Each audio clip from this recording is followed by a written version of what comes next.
लोग रहे हैं। राहुल जी ने पहली बार कोई जिम्मेदारी संभाली है।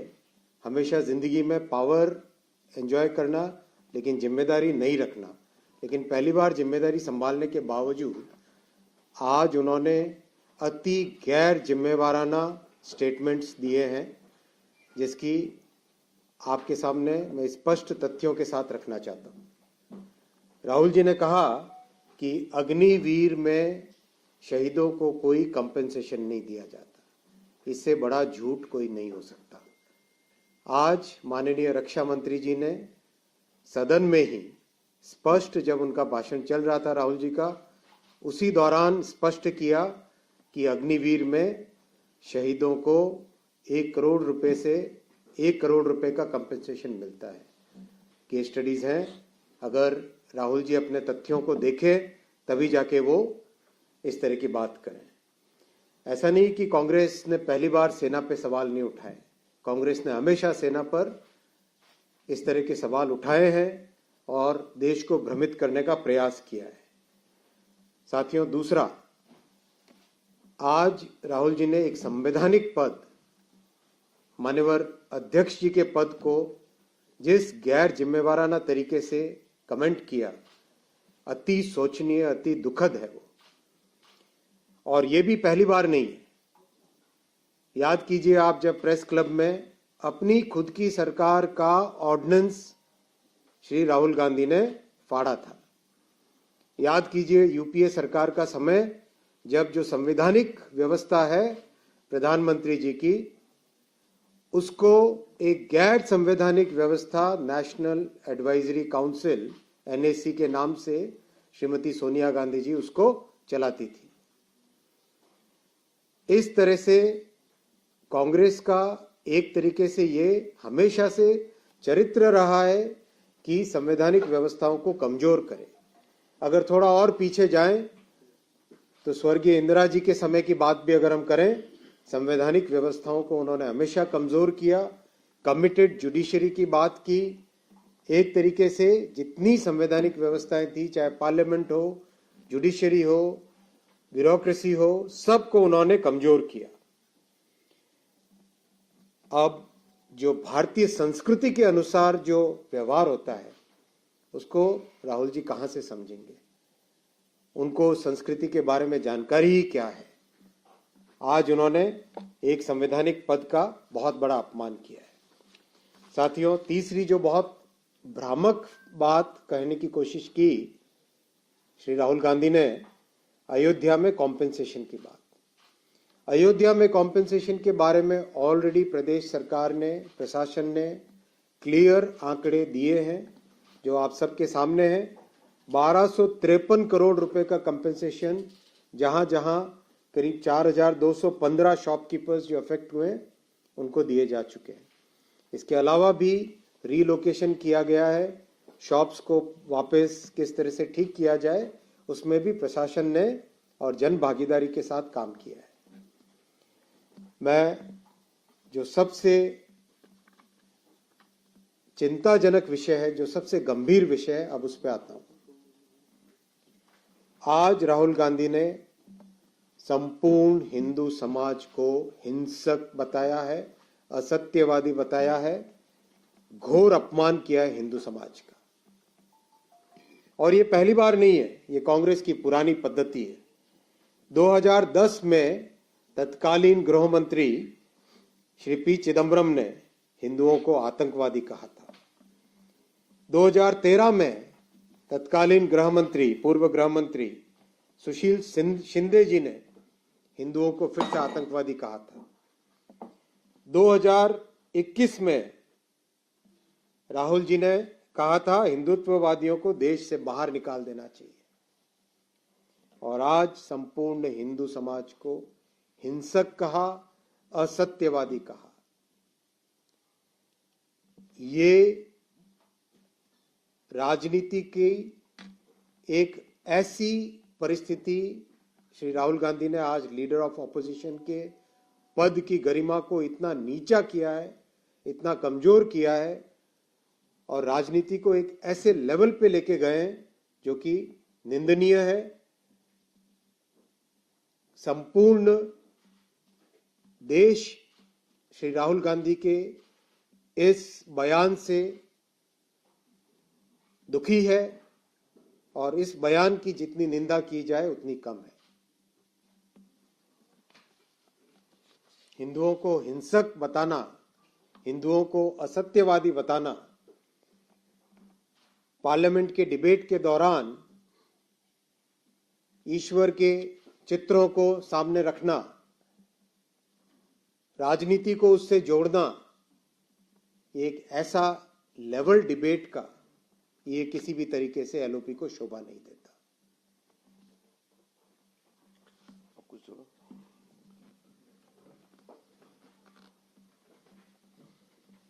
माननीय अश्विनी वैष्णव जी ने सारा विषय रख दिया है। मैं इसमें सिर्फ 2 पॉइंट ऐड करना चाहता हूं। राहुल गांधी जी ने आज अभी इन्होंने जिस तथ्य का उल्लेख किया, मैं एक फैक्ट और बता देना चाहता हूं कि 20 जनवरी 2013 को तत्कालीन गृह मंत्री सुशील कुमार शिंदे जी ने, जो उस समय लोकसभा में नेता सदन भी थे, जयपुर में यह कहा था कि हिंसक गतिविधियां और ट्रेनिंग कैंप चलाए जा रहे हैं बीजेपी और आरएसएस की तरफ से।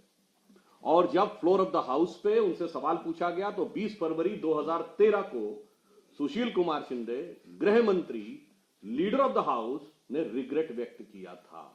तो राहुल गांधी जी, जब आप सत्ता में थे तब आपके गृह मंत्री सही थे, या जब आप विपक्ष में तब आप सही हैं? मुझे लगता है सुशील शिंदे जी से सीखते हुए कम से कम राहुल गांधी जी को रिग्रेट कर देना चाहिए, क्योंकि जब आप गवर्नमेंट में थे, होम मिनिस्ट्री आपके पास थी, आपके पास सारी चीजें थी, तब आप गलत हुए। तो इसका मतलब आज आप सिर्फ हिंदू समाज का अपमान नहीं कर रहे हैं, अपनी सरकार को झूठा सिद्ध कर रहे हैं, तत्कालीन सरकार को। दूसरा पॉइंट मैं ये कहना चाहता हूं कि राहुल गांधी जी ने जो बोला है ये कांग्रेस की फितरत बन चुकी है।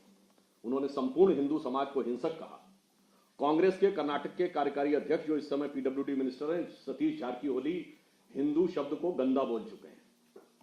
इनकी न्याय यात्रा में, इनकी वो भारत जोड़ो यात्रा में एक ऐसे सज्जन इनके साथ आए थे, जॉर्ज पुरिया, जिन्होंने कहा था कि भारत की धरती को इतना पवित्र मानता हूं कि मैं जूते इसलिए पहनता हूं कि उस पर टच ना हो जाए। और ये वो पार्टी है जिनके की गठबंधन सहयोगियों ने इरेडिकेशन ऑफ सनातन धर्म कॉन्फ्रेंस की, यानी हिंदू धर्म का समूल नाश, और हिंदू धर्म को कोरोना वायरस कहा। तो राहुल गांधी जी जो बोल रहे हैं ये एक सोची समझी जहनियत की तरह बोल रहे हैं। दूसरा पॉइंट मैं ये कहना चाहता हूं, आज उन्होंने बहुत, जैसा कि आदरणीय अश्विनी जी ने कहा कि भगवानों की फोटो लेके आने की बात करते हैं, तो पहले तो मैं कहना चाहूंगा, उन्होंने अभय मुद्रा बताते बताते इस्लाम में भी अभय मुद्रा बता दी। इस्लाम में कोई चित्र नहीं होता है तो उनको अभय मुद्रा कहां से दिख गई? ये राहुल गांधी जी को कौन सी दिव्य दृष्टि है जिसमें, और मैं उलेमाओ इकराम से भी पूछना चाहता हूं कि राहुल गांधी को इल्म हुआ है या कोई फजल हुआ है ऊपर से कि उन्हें अभय मुद्रा दिख गई है? और दूसरा, वो भगवान शंकर के चित्र को दिखा रहे थे, जो हमारे हिसाब से बहुत आपत्तिजनक तरीका था, जिसपे लोकसभा अध्यक्ष ने भी कहा कि जिनको हम लोग पूजते हैं, गुरु नानक देव, भगवान शंकर, उनकी आप ऐसे फोटोएं करके ऐसे नहीं रख सकते। और ये शिव जी की फोटो दिखा रहे थे और कहते हैं कि हम हिंदू धर्म की शक्ति से लड़ेंगे, जबकि शिव और शक्ति असंप्रक्त हैं। रामचरितमानस में लिखा है, अजह अनादि शक्ति अविनाशी सदा शंभु अर्धांग निवासी। अनादि रूप से शिव शक्ति साथ। और एक मैं टेक्निकल पॉइंट कहता हूं, राहुल गांधी ने बहुत धर्मों का उल्लेख किया, पर राहुल गांधी ने शपथ तो ईश्वर के नाम की नहीं ली। यह सॉलमली अफर्म, ये उनका अधिकार है, हम कोई आपत्ति नहीं कर रहे। परंतु यदि आप ईश्वर के नाम की शपथ नहीं ले रहे हैं, इसका मतलब ईश्वर में निष्ठा नहीं रख रहे हैं और फिर ईश्वर के चित्र दिखा रहे हैं। और मैं ये भी आप लोगों के सुलभ संज्ञान को बता दूं कि 2014 में राहुल गांधी ने शपथ ईश्वर के नाम की ली और हिंदी में ली थी। 2014 से 24 में क्या बदल गया कि ईश्वर के नाम की शपथ से सॉलमली अफर्म पे आ गए और फिर सदन के पटल पर ईश्वर के चित्र दिखाने लगे। और तब देख तेरे संसार की हालत क्या हो गई, भगवान कितना बदल गया ईमान। इसलिए हम सिर्फ यह कहना चाहते हैं कि गंभीरता के साथ, जैसा आदरणीय अश्विनी जी ने कहा, परिपक्वता के साथ आचरण करें। अभी नए नए एलओपी बने हैं, उत्साह ज्यादा है, उच्छृंखलता ज्यादा है, तो मुझे लगता है गंभीर और परिपक्वता से विचार करें तो ज्यादा बेहतर होगा। और सदन भी अपेक्षा करता है कि यदि उनकी संख्या बढ़ के आई है तो उत्तरदायित्व भी बढ़ के आया है और उसके अनुरूप उन्हें आचरण करना चाहिए और ये भारतीय जनता पार्टी के लोगों से सीखना चाहिए, जैसा अटल जी ने, अडवाणी जी ने, सुषमा जी ने राज्यसभा में जसवंत सिंह जी और अरुण जेटली जी ने प्रस्तुत किया था, उसके अनुसार। मुझे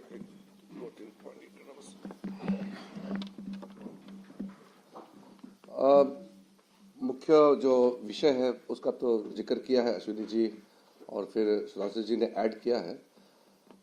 आज हमारा स्पेशल सेशन का फर्स्ट एक तरीके से प्रॉपर जो डिबेट आज शुरू हुआ।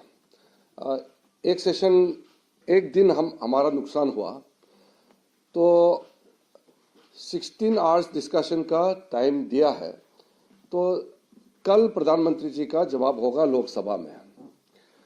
मैं सिर्फ इसलिए आपको एक विषय रखना चाहता हूं आपके सामने में।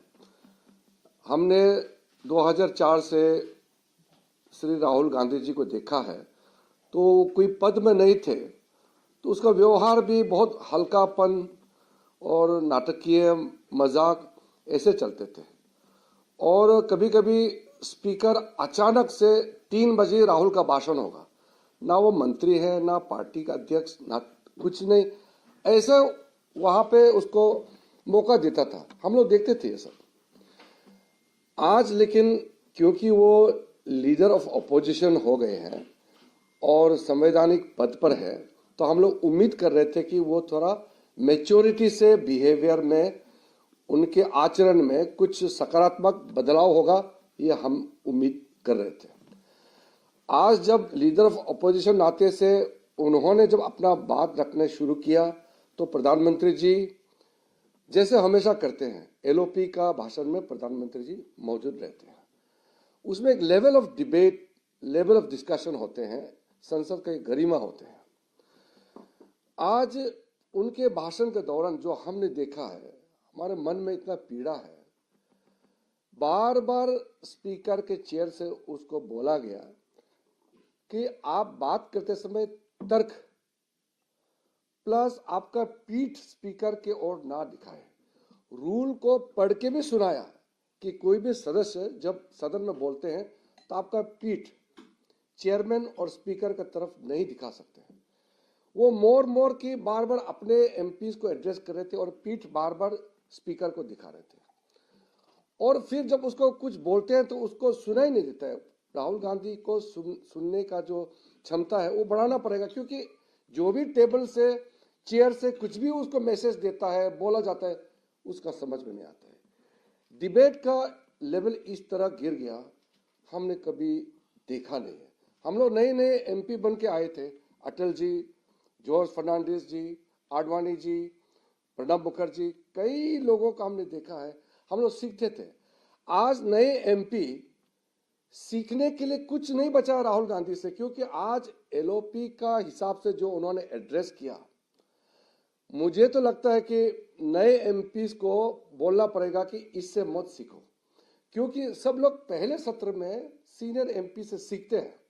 और इस बार तो 282 नए सांसद चुन के आए हैं और पहले सेशन में जिस तरीके से नए एमपीज को देखने को मिला, अब पार्लियामेंट्री डेमोक्रेसी का प्रोसीडिंग्स का एक स्टैंडर्ड होता है, पूरा गरिमा गिरा दिया श्रीमान राहुल गांधी ने। तो मैं आपके माध्यम से कहना चाहता हूं कि हमारा जो बेसिकली जो रूल्स एथिकेट्स है पार्लियामेंट का, उसको मानना चाहिए और उसी से सदन चलता है। परिवार और एक व्यक्ति से सदन नहीं चलना चाहिए। नियम, उन्होंने स्पीकर को बार बार बोला कि माइक बंद करता है, स्पीकर बार बार बोला, जब समय देता है तभी माइक ऑन होता है। और वो बार बार सस्पेंशन का बात करते हैं कि राष्ट्रपति के अभिभाषण पर धन्यवाद प्रस्ताव को सस्पेंड किया जाए। इसी लास्ट पॉइंट से मैं आपको कहना चाहता हूं कि संसदीय इतिहास में ये एक स्टैंडर्ड प्रैक्टिस है कि जब राष्ट्रपति संसद के दोनों सदनों को ज्वाइंट एड्रेस करते हैं तो उसका तुरंत बाद धन्यवाद प्रस्ताव पे चर्चा होते हैं। आप आज पलट के देखिए, राहुल गांधी जी का पूरे भाषण में एक शब्द माननीय राष्ट्रपति जी को धन्यवाद तक नहीं दिया। उसको सिस्टम ही पता नहीं है हमारा। आप पिछले 20 साल का आप पूरा देखिए, राष्ट्रपति का अभिभाषण में हर एक स्पीच को देखिए। मैं आपको बोल रहा हूं, अगर रिकॉर्ड चेक करना आप देखिए, हम शुरुआत ही करते हैं कि हम महामहिम राष्ट्रपति जी को धन्यवाद करते हैं। आप अपोजिशन है, पॉइंट्स को आप एग्री नहीं करते, वो विषय अलग है, लेकिन धन्यवाद प्रस्ताव का कारण ही है कि हमको सबसे पहले धन्यवाद देना होता है, ये औपचारिक होता है। एक शब्द उन्होंने राष्ट्रपति जी को धन्यवाद का कोई देने का जरूरत नहीं समझा। मुझे बहुत खेद है कि ऐसा हमारा पार्लियामेंट्री सिस्टम को इतना नीचे गिराया है राहुल गांधी जी ने। लेकिन कांग्रेस में कुछ वरिष्ठ नेता है, मैं अभी भी अपील करता हूं, उसको थोड़ा ज्ञान वरदान करना चाहिए, राहुल गांधी को समझाना चाहिए कि ऐसा करके भारत के महान संसद का गरिमा को नीचे ना गिराए। धन्यवाद। एक लाइन में और जोड़ना चाहता हूं, आज राज्यसभा में भी नेता प्रतिपक्ष खड़गे जी ने कुछ बातें कही थी आपत्तिजनक, जिसपे राष्ट्रीय अध्यक्ष नड्डा जी ने, जो नेता सदन है, उन्होंने इस पे आपत्ति की और खड़गे जी ने रिग्रेट कर दिया। तो राहुल गांधी जी को भी उससे सीखना चाहिए। Also, there are many statements that Rahul Gandhi made, which Treasury benches said they were not factually right. Will you verify those statements? How will the proceedings go? Because already our Ashwini Vaishnav ji has already mentioned about some of the points. What we have requested, Honorable Speaker, from the floor of the House is that all those unverified statements made by Rahul Gandhi, we have challenged instantly. So we have made a request to Honorable Speaker to pass a direction that if we have made a unverified statement, then we are ready to take a corrective course. But if the leader of opposition has made or he has lied on the floor of the House, then he has to face the rules and regulations of the House. So we have made a request to Honorable Speaker. He had already assured on the floor of the House that he will pass a necessary and appropriate direction on that regard. Kiran ji इसी से जुड़ा मेरा सवाल है। गृह मंत्री जी ने भी वहां कहा सदन के अंदर कि राहुल गांधी के पूरे भाषण का सत्यापन होना चाहिए। हाँ। दरअसल ये सत्यापन की प्रक्रिया क्या है और ये है क्या, बेसिकली कैसे सत्यापन? देखिए, ये बहुत सिंपल सा रूल है, वहां अलग अलग रूल है, मैं अभी लंबा कोट नहीं करना चाहता हूं। आप जब कोई बात रखता है, स्पेशली आप जब कोई एलिगेशन देता है, तो आप उसको वहां पे सदन पर आपको सब्सटेंटिएट करना पड़ता है, ऑथेंटिकेशन प्रोसेस होता है। तो उसके लिए चेयर से कहा गया है कि he has to authenticate whatever he has said, और हमने भी मांग किया है, क्योंकि उन्होंने गंभीर आरोप लगाया, जो अश्विनी जी ने ऑलरेडी आपको बताया पॉइंट्स। तो तर्क के बिना उन्होंने बात रखी है और हमने मांग किया है कि कार्रवाई होना चाहिए, और हम अभी उम्मीद करते हैं कि स्पीकर जो आश्वासन दिया है लोकसभा के सदन में, वो जरूर कार्रवाई करेंगे। नहीं करते हैं तो उसको माफी मांगना पड़ेगा सदन में सबसे पहले, फिर देश को। आप गुमराह करके, लीडर ऑफ अपोजिशन है, झूठ बोलने का पद नहीं है, आप झूठ नहीं बोल सकते हैं सदन में और देश को गुमराह नहीं कर सकते हैं।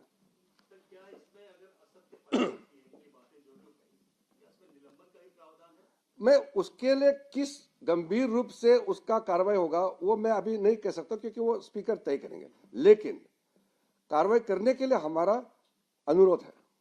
देखिए, संसद एक ऐसा इंस्टीट्यूशन है और एलओपी एक ऐसा इंस्टीट्यूशन है जिसकी एक कॉन्स्टिट्यूशनल व्यवस्था है। उस व्यवस्था में जो भी व्यक्ति बोले, उसकी एक जिम्मेदारी होती है कि वो सारे फैक्ट्स को प्रॉपरली स्टडी करके सही चीज को रखे, क्योंकि देश के सामने जो विषय जाता है उस विषय के पीछे तथ्य क्या है वो जानकारी उनकी होनी चाहिए। इसलिए ये सत्यापन करने का हमारा, उनको ये कहना, आज हमने जो मांग की है हाउस में वो सही मांग की है और हम अध्यक्ष जी ने उसका सपोर्ट भी किया। Despite Rajnath Singh rejecting the claims which were being made by Rahul Gandhi continued to say that okay, government will have its own view. I have my own views on Agniveer, but Agniveer knows the reality. What kind of argument was it? देखो, बहुत ही स्पष्ट एक दिखाई दे रहा था, चाहे एक कोई भी विषय आप ले लो, कहीं पर भी श्रीमान राहुल गांधी ने कोई सॉल्यूशन नहीं दिया, कहीं पर भी कोई कंस्ट्रक्टिव जो ऑपोजिशन का रोल होता है वो नहीं किया। नीट के बारे में उन्होंने कोई बात की ढंग से कि नीट की जगह ऐसा होना चाहिए। अग्निवीर का अगर उन्होंने कोई सोल्यूशन दिया होता तो बात थी। वो दलित की बात कर रहे थे, तमिलनाडु में दलित एक लिकर ट्रेजेडी में 53 दलित या 54 दलित उनका देहांत हुआ, उसके बारे में उन्होंने कोई बात की? समाज की जो प्रॉब्लम्स को ऑपोजिशन के लीडर के हिसाब से उनको रखना चाहिए, एक सॉल्यूशन के आधार पे, एक कंस्ट्रक्टिव वे में, ऐसा उन्होंने किया क्या? नहीं, उन्होंने केवल एक फ्रिवलस वे में ऐसे स्टेटमेंट्स दिए जिन स्टेटमेंट्स की सत्य, उसके पीछे तथ्य क्या है, उसकी भी उनको जानकारी नहीं। Many of the opposition leaders backed Mr. Rahul Gandhi after he concluded his speech. They also stated that what is wrong in showcasing the pictures of different gods of different religions. What does the rule suggest? सवाल वो नहीं है। We showcase the picture of any god. नहीं, you are right. हमारा ये मानना है कि सदन नियम से चलता है, यही कहा है। बाहर में आप क्या कर रहे हैं हम उसको नहीं कह रहे हैं, सदन के अंदर में हम नियम से बांधे हुए हैं। अब जब नियम कहते हैं कि आप किसी भगवान का चित्र को वहां दर्शा के उसके इंसल्ट करने का, इन्फ्लुएंस करने का अधिकार नहीं है, ये तो रूल बुक में कहा गया है। और वो जिस तरीके से सुधांशु जी ने जैसे बताया, भगवान का चित्र को ऐसे उठाते फिर नीचे फेंक देते हैं टेबल में, इस तरह का जो वो बिहेवियर, जो आचरण था, वो बहुत आपत्तिजनक था, ये प्रॉपर नहीं है। एक लाइन मैं ऐड करना चाहता हूं, जो लोग सिंगोल को ससम्मान स्थापित करने का विरोध इस आधार पे करते थे कि वो एक धर्म का प्रतीक है, वो चित्र के ऊपर इस ढंग से असम्मान तरीके से लाने पे पक्ष ने, तो ये बहुत अनुचित है। सर एक सवाल है कि ये कांग्रेस का कहना है कि राहुल गांधी ने जो हिंदुओं के बारे में बोला है वो बीजेपी की तरफ उनका इशारा, तो वो पूरे समाज की बात नहीं कर रहे, उसको कैसे देखते हैं? बीजेपी चार ने पांच कहा, उदाहरण हमने बता दिए। बीजेपी ने कहा, उन्होंने हिंदू कहा। सुशील शिंदे और उस जमाने से लेके आज तक जब ये सत्ता में थे, ढेर सारे उदाहरण हैं। आज सिंपल है, वो स्टेटमेंट देख लीजिए तो मीडिया में है। उन्होंने बीजेपी नहीं कहा हिंदू सोच और हिंदू उन्होंने समाज। इरेडिकेशन ऑफ सनातन धर्म कहा, इरेडिकेशन ऑफ बीजेपी नहीं कहा। Thank you. Thank you. क्या चीज का?